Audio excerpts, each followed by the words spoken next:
10 دسمبر کو افغان کابینہ کے سینئر رکن اور اہم طالبان رہنما خلیل الرحمان حقانی دارالحکومت کابل میں ایک خودکش حملے میں ہلاک ہوئے۔ اس حملے کی ذمہ داری عالمی شدت پسند تنظیم نام نہاد دولت اسلامیہ داعش کے مقامی شاخ داعش خراسان نے قبول کی ہے۔ خلیل الرحمان حقانی افغان طالبان کے نائب سربراہ اور موجودہ وزیر داخلہ سراج الدین حقانی کے چچا تھے۔ وہ حقانی خاندان کے سربراہ اور اہم رہنما تھے جن کی گرفتاری میں مدد دینے پر امریکی حکومت نے 50 لاکھ امریکی ڈالرز کے انعام کا اعلان کر رکھا تھا۔ خلیل حقانی افغانستان میں اب تک داعش خراسان کے حملوں میں مارے جانے والے طالبان رہنماؤں میں سب سے اعلیٰ عہدیدار ہیں۔ خلیل حقانی کو رواں ہفتے بدھ کے روز دن 2 بجے کے لگ بھگ دارالحکومت کابل میں واقع وزارت مہاجرین کے کمپلیکس میں خودکش حملہ آور نے اس وقت نشانہ بنایا جب وہ وزیر اعظم ہاؤس میں ایک اعلیٰ سطحی اجلاس میں شرکت کے بعد اپنے دفتر لوٹ رہے تھے۔ ایک عینی شاہد نے بتایا کہ خلیل حقانی گاڑی سے اتر کر ملاقات کے منتظر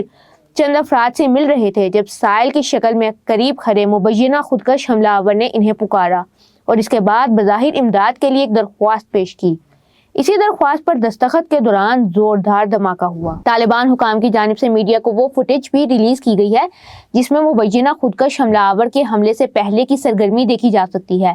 اس فوٹیج اور طالبان حکام کے بیانات سے اندازہ ہوتا ہے کہ خودکش حملہ آور منصوبہ بندی کے تحت ظہر کی نماز کے دوران خلیل حقانی کو نشانہ بنانا چاہتا تھا، تاہم ظہر کی نماز میں انہیں موجود نہ پا کر وہ وزارت مہاجرین کے داخلی دروازے پر موجود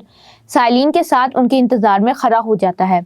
اسی سی سی ٹی وی فوٹیج میں نظر آنے والے حملہ آور کی عمر لگ بھگ 30 سال کے قریب ہے جبکہ وہ باریش ہے۔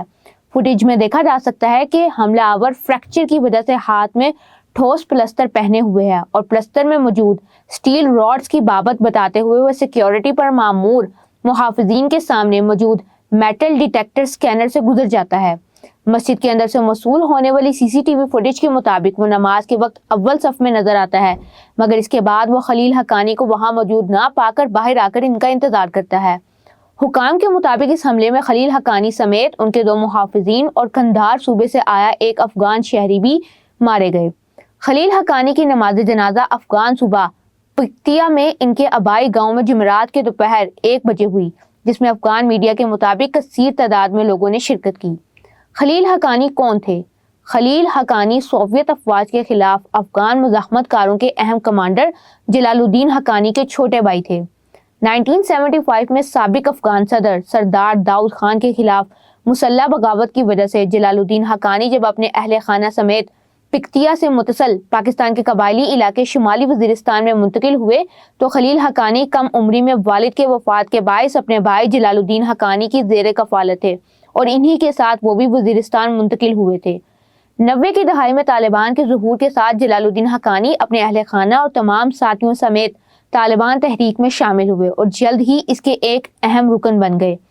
شمشاد نیوز کو 2023 میں دیے گئے اپنے انٹرویو میں خلیل حقانی نے دعویٰ کیا تھا کہ وہ سوویت افواج کے خلاف مزاحمت میں ٹینک اور بڑے اسلحے کے استعمال کے ماہر کمانڈر تھے اور وہ اپنے بھائی جلال الدین حقانی کے مرکز صوبہ خوست میں ایک ٹینک بریگیڈ کے سربراہ بھی تھے۔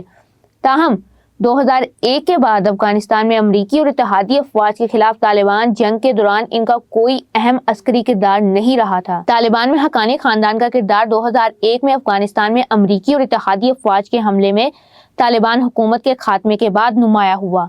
جلال الدین حقانی نے شمالی وزیرستان سے امریکی اور اتحادی افواج کے خلاف حملوں کا آغاز کیا، مگر ان کی وفاداری طالبان بانی سربراہ ملا محمد عمر کے ساتھ رہی۔ 2007 میں افغانستان میں طالبان حملوں میں شدت کے دوران جلال الدین حقانی نے اپنے گروہ کی قیادت اپنے بیٹے سراج الدین حقانی کے حوالے کی، جو جلد ہی افغان طالبان کے ایک اہم رہنما بن گئے۔ 2007 میں جلال الدین حقانی کی علالت کے بعد سراج الدین حقانی نے افغان طالبان میں والد کی جگہ سنبھال لی اور جب وہ افغانستان میں امریکی اور اتحادی افواج کے خلاف حملوں کی سربراہی کرنے لگے تو خلیل حقانی کو خاندان کا سربراہ بنا دیا گیا۔ خلیل حقانی اس دوران ایک بااثر قبائلی رہنما کے طور پر مشہور ہوئے جو مقامی قبائل کے تنازعات کے حل کے لیے جرگوں کے ایک اہم رکن بنے، جس کی بدولت حقانی خاندان نے شمالی وزیرستان کی قبائلی قیادت میں کافی اثر و رسوخ بنایا۔ 2001 کے بعد سے عسکری کردار نہ ہونے کے باوجود امریکی حکومت نے فروری 2011 میں خلیل حقانی کو مطلوب افراد کی فہرست میں شامل کر کے ان پر 50 لاکھ امریکی ڈالر انعام رکھا۔ ڈونلڈ رسلز اور وحید براؤن کی تحقیق کے مطابق امریکی حکومت خلیج کے عرب ممالک سے خلیل حقانی کو حقانی نیٹ ورک کے فنڈز وصولی کا اہم رکن سمجھتی تھی، اس لیے ان کو مطلوب افراد کی فہرست میں شامل کیا گیا۔ افغان طالبان میں خلیل حقانی کا کردار اگست 2021 میں کابل میں سابق افغان حکومت کے خاتمے کے بعد سامنے آیا، جب دارالحکومت کابل پر طالبان نے قبضہ کیا۔ ستمبر 2021 میں طالبان نے اپنی کابینہ کا اعلان کیا تو خلیل حقانی کو اس میں وزارت مہاجرین کا قلمدان دیا گیا اور وہ اپنی موت تک اس عہدے پر برقرار رہے۔